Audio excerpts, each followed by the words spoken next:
SEMA 2025 and Hooningen is back with a vengeance. They've got a massive activation here, heaps of cars on display, heaps of merch, their Burnyard. But what we want to see first before we take a look around is the unveiling of Travis Pastrana's new Gymkhana car. Let's go.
Here it is, the latest build for Travis Pastrana to go into the next Gymkhana film. It's a pretty special moment for me because obviously this was shot in Australia, as you saw from the preview. It comes out December 9th, can't wait for it to come out. There might be a couple little surprises in there for Modi fans as well.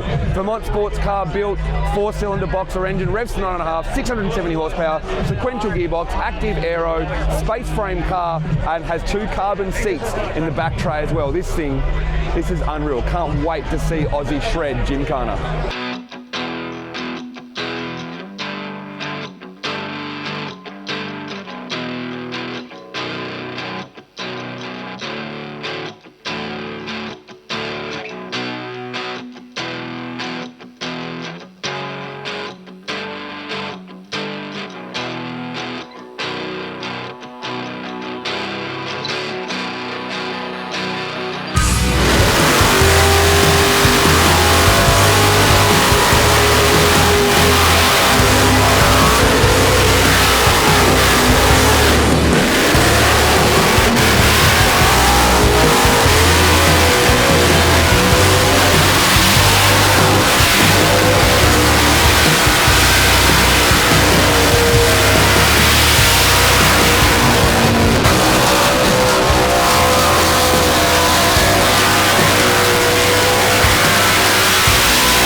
I mean, first off, the name Hoonigan birthed out of Australia, right? So the real fast story there, I was running a car magazine called 0 to 60 back in the mid-2000s, and Jalopnik had just launched. And this guy, Davey Johnson over at Jalopnik, and we just loved the word hoon. And it really wasn't a word being used in the US at all. And we had this we were like, hey, our goal right now is to try to use the word hoon as much as we can. So they created Hoon of the Day as an event, or things they would post. And then I was like, I'm gonna be the first magazine to put the word hoon on the cover of a magazine. So we did I think it was all-wheel drive hoon for a new Subaru on the cover of 0 to 60. We were just having just taking the piss with it. We were just enjoying the term. And that same year, Ken released the first Gymkhana, and I worked with him on the first Gymkhana, and I was but I was still working at 0 to 60 full-time, and we made a fake award, and we gave him the Hoon of the Year award, right? And it was all just in fun playing with this word, and Ken loved it. Ken was like, I love the word hoon, it's so good. So I gave him sort of the background of it. I was like, yeah, it's actually comes from anti-hoon laws in Australia and whatever. So, you know, like a year or two passes, and Ken texts me and he's like, I have a name for a brand. Because we had talked about, we'd seen the success of what was happening with DC Shoes in the car market, but like there was a limit to where they wanted to go, because at the end of the day they were a skateboard company. And he's like, I have a really good name for a brand. And I was like, sure, what is it? And he just sent over Hoonigan. And I was like, yeah, it works. Like, I get it. Like, it definitely works. So like, early on, because of the name, and I think also just because of the aesthetic of the brand and what we did and all that, and like, you know, we were talking about things like burnout cars when no one in the US was talking about that.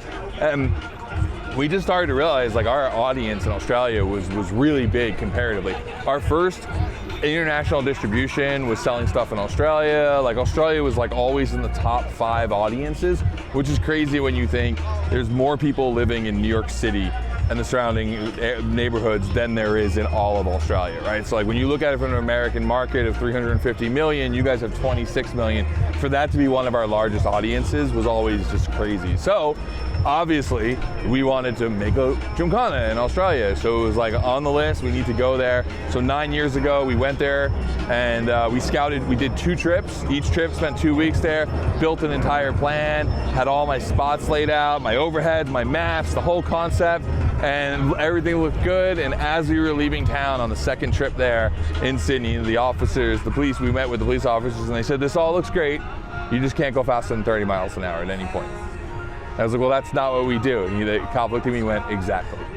And we were like, all right, guess we're not gonna make the film there.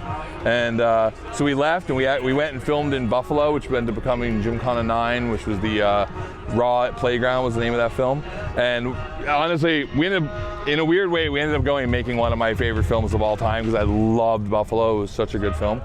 But we always wanted to try to figure out how to get back to Australia. So it was always these different conversations. And actually it was a conversation I had with you in 22 where you're like, hey, I think things have really changed. Like I think they're more open to filming. Because they also said no to Fast and Furious. Like it wasn't just us. Like they were just like any high action automotive. And then movies like Fall Guy came in and did very well. And I think that they started to kind of change their feeling on like high action stuff. So we went back and we were actually surprised. Like we went, you know, we scouted a bunch of smaller areas thinking Sydney wouldn't say okay, but Sydney allowed us to go and film stuff.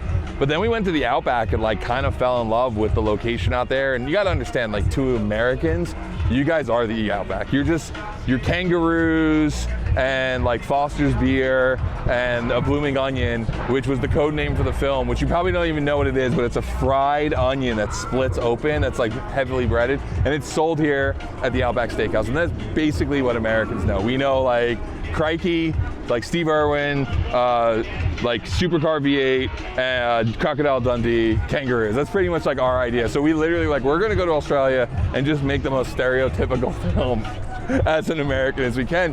And we just loved that. We just loved like what the Outback gave us. And then obviously we went to Bathurst and we're like, this is one of the greatest things ever. I mean, as a kid, Bathurst and all of Supercar like was broadcast here on a channel called Speed Vision when I was younger. So like I grew up watching it in the middle of the night in college, and like, so I've always loved it. So getting to actually go to Bathurst and not just see the hollowed ground, but like get to film something there with the cars, and the access they gave us was insane. It was so good. So for us, it's kind of great. Like I'm happy this is Travis's last film. I don't know if it's gonna be the last film in the series. I don't know if it'll be my last film, but if it is, like, this was a great way to end it, because like we checked off that box of this thing that we were chasing. Like, while the Australian government may not have originally wanted us there, we always knew that like Australia as the people wanted us there. So I'm happy we were able to put it together.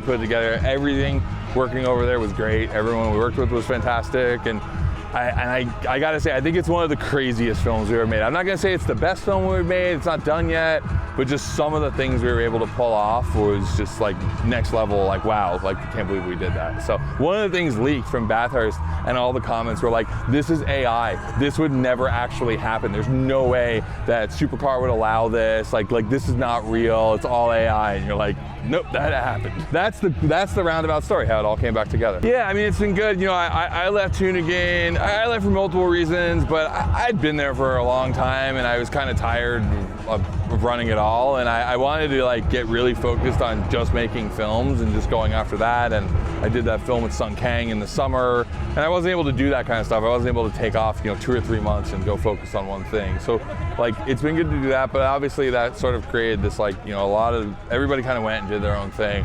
So it's great to kind of get everybody sort of back together, see Zach running Burnyard again, and Chase is out here as well, and just like, we had such an amazing time. And I tell people all the time, like, oh, I'm so sorry about what happened with everything.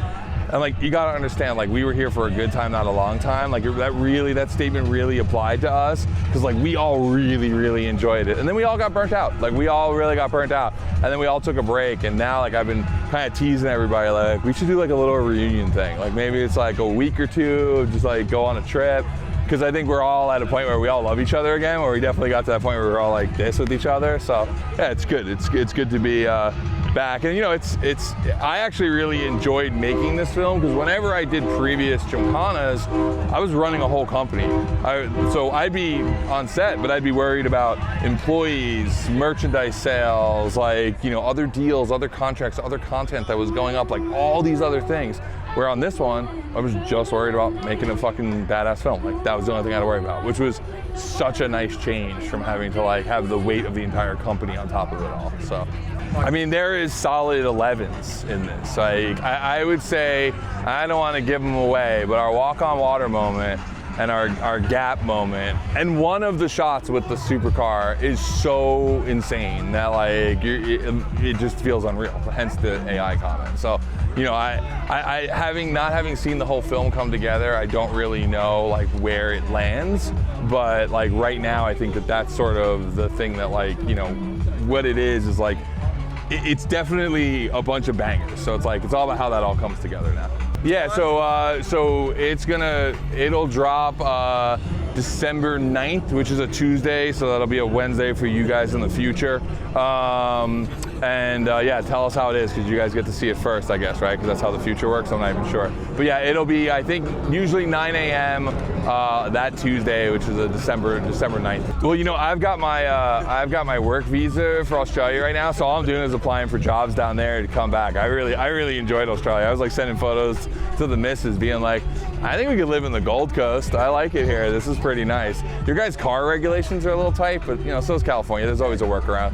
So the only problem is I'd have to get rid of all my left-hand drive cars. So, but I'll figure it out. Yeah. Thanks, bud.